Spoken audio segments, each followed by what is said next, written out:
Welcome to the Thought for April the 23rd.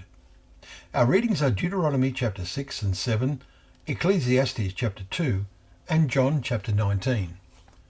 And our thought is, this was my reward. We continue on from some of our thoughts yesterday on how the wisest of kings, Solomon, reflected on what his life had really achieved. In reading Ecclesiastes, we perceive his remarkable insight into the meaning and purpose, from a human perspective, of all that exists and our interaction with them in our lives.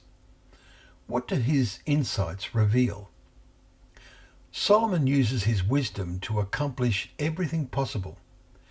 His second chapter details this. He says, "My heart still guiding me with wisdom, I made great works. I built houses and planted vineyards, made myself gardens and parks and planted in them all kinds of fruit trees. I made myself pools, had slaves, also great possessions of herds.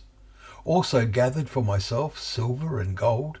I got singers, many concubines. So I became great and surpassed all who were before me. Whatever my eyes desired, I kept not from them. I kept my heart from no pleasure. This was my reward for all my toil." Verse 3 to 11.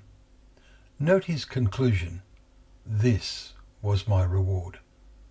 But note even more his next comment. "Then I considered all that I had done and the toil I had expended." And what does he see as the outcome of his considerations? Behold, all was vanity and a striving after wind.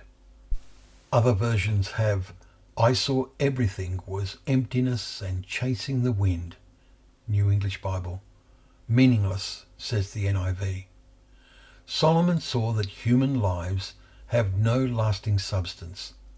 Yet we all strive after things we can possess and experience. We may these days, for example, travel to many parts of the world. Well, at least we did before COVID hit. But let us recognize that at the end of the day, there is nothing eternal in what we have experienced or achieved. Solomon then declared, "So I hated life." Verse 17. What a remarkable comment. It seems evident he wrote this near the end of his life. He lacked the vision that his father David possessed when he wrote a psalm and commented about men of the world whose portion is in this life. But in the next verse, David said to his Creator, "As for me, I shall behold your face in righteousness when I awake. I shall be satisfied with your likeness."